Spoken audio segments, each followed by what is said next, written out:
Eh bien, bonjour à toutes et toutes les amis, j'espère que vous allez bien et bienvenue dans ce nouveau Geek Morning. Nous sommes jeudi, ça y est, voilà, allez, encore vendredi, encore un petit effort avant le week-end et de pouvoir recharger les batteries. Voilà, ça fait plaisir et de profiter du beau temps qui nous tend les bras. Et aujourd'hui, on va parler de quoi? On va parler de Clair Obscur Expédition 33. Alors, j'ai joué au jeu, je l'ai très vite abandonné, pour diverses raisons que je vais vous citer dans cette vidéo. On va aussi parler de Bloody Degusting qui a dévoilé la sortie DVD et Blu-ray de la saison 2 de The Last of Us et on parlera plus tard aussi de HBO Original Harry Potter, la série Harry Potter qui a un budget pharaonique mais qui a surtout dévoilé son casting principal. Allez, c'est parti les amis pour un nouveau Geek Morning.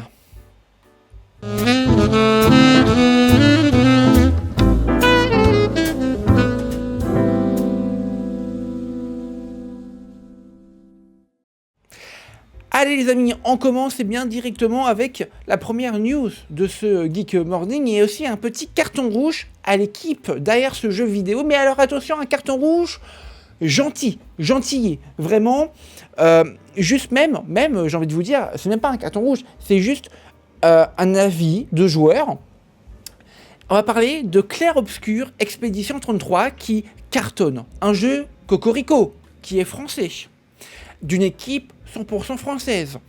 Eh bien, en fait, le jeu s'est vendu à 3,3 millions de copies en seulement 3 jours. Voilà 33 jours, pardon, excusez-moi. En seulement 3 jours donc, 33 jours, pardon, je vais y arriver. Le jeu s'est vendu à 3,3 millions de copies. Et pour ceux qui me suivent sur mes divers réseaux sociaux, qui sont ici, là, vous pouvez vous abonner, hein. Je suis sur YouTube, Instagram, TikTok, X, mais surtout Streed, qui est le concurrent direct de X, anciennement Twitter, et ben j'avais fait un post comme quoi la difficulté des combats dans Clair Obscur Expédition 33 était beaucoup trop élevée, même en mode histoire.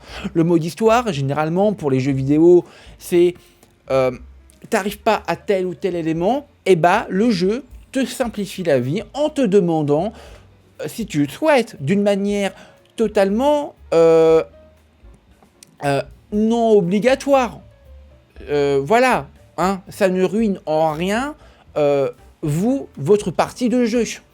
Eh bien, si tu veux passer tel ou tel combat, car tu n'y arrives pas, que tu as perdu 3, 4, 5 fois, perdre un combat, une fois, 2 fois. Bon, très bien, normal, c'est la difficulté, machin. Mais au bout de 4, 5, 6 fois, c'est compliqué en fait. T'as pas envie de te prendre la tête à farmer tes personnages, à prendre en plus des XP. T'as pas envie de ça.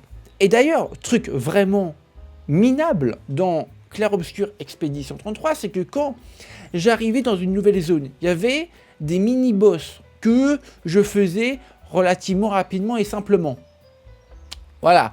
Bon, évidemment, pendant les combats, je perdais de la santé. J'allais à un checkpoint pour tout simplement me remettre de la santé. Je sors du checkpoint et tous les mini-boss sont de retour. Bah non, c'est tellement pas... c'est pas très sympa. C'est pas honnête de la part du jeu, je trouve, de faire ça. T'as tué les boss, point barre. Pourquoi il nous le remet? Ça me fait penser au petit coup de gueule que j'avais passé à l'époque sur mon ancien compte X, anciennement Twitter, que j'ai perdu. J'en ai recréé un autre entre-temps, mais sur, je ne sais plus quel jeu, Xenoblade Chronicles sur Nintendo Switch. Si, je me souviens. Dès que je rentrais dans une zone, je voyais au loin un seul boss à vaincre. Très bien. Je rentre dans la zone, le combat s'enclenche, et là, t'as 2 autres boss qui pop, comme ça. C'est pas honnête de la part du jeu. Ça n'est pas honnête. Voilà. Donc, je trouve vraiment que Clair Obscur Expédition 33 devrait vraiment prendre en considération les joueurs comme moi qui veulent juste profiter de la narration sans se prendre la tête des combats, tout simplement. C'est tellement simple de rajouter un petit patch correctif de demander aux joueurs qui galèrent au bout de 5-6 défaites, souhaitez-vous passer le combat? Oui, non. Voilà, ça ne ruine en rien le jeu vidéo. Si vous voulez passer 50 heures sur le même boss, allez-y, pas de problème. Mais il y en a qui n'ont pas leur temps, qui n'ont pas votre temps, qui ne veulent pas se prendre la tête. Il y a des gens, des Nicolas qui payent, pour ceux qui ont vu le Geek Morning d'hier matin, qui travaillent 35-40 heures par semaine, qui touchent un SMIC, qui sont bombardés de taxes, qui sont matraqués fiscalement chaque mois, qui n'ont pas le temps de perdre littéralement leur temps à farmer, à faire des XP, des machins. Et des gens, ils veulent juste profiter d'un jeu, d'une histoire, des personnages. Voilà, c'est tout. Comprenez-le. Comprenez-le. Et d'ailleurs, j'ai mis à la fois sur Streed, eh bien, ce message, mais aussi sur mon compte X. Et sur mon compte X, les Américains étaient beaucoup plus dociles vis-à-vis de ma demande. En disant « Ah ouais, mec, t'as raison, machin ». Sur Streed, je me suis fait insulter par les Français. Voilà. Donc, est-ce que ça fait réfléchir? Potentiellement. Allez, les amis, on continue dans ce nouveau Geek Morning, puisque The Last of Us, The Complete Season, la saison 1 et la saison 2, en boîtier 4K Ultra HD, Steelbook, DVD, mais aussi 4K Ultra HD, Steelbook, voilà, attention en nuance, va sortir le 23 septembre prochain, donc dans tous ses formats, aux États-Unis. En France, ça sortira, je l'imagine, beaucoup plus tard, d'ici 2026. Mais voilà, en tout cas, les visuels sont plutôt jolis, je trouve, et ça donne envie pour les fans, de se replonger dans, la franchise The Last of Us. Allez les amis, on termine ce Geek Morning avec la série Harry Potter de HBO. Tenez-vous bien, parce que regardez, je vous présente ici au milieu Harry Potter. À droite, le petit rouquin Ron. Et à gauche, Hermione. Voilà le casting officiel de la série télévisée Harry Potter. Mais un média, The Guardian, a dévoilé le budget de cette série.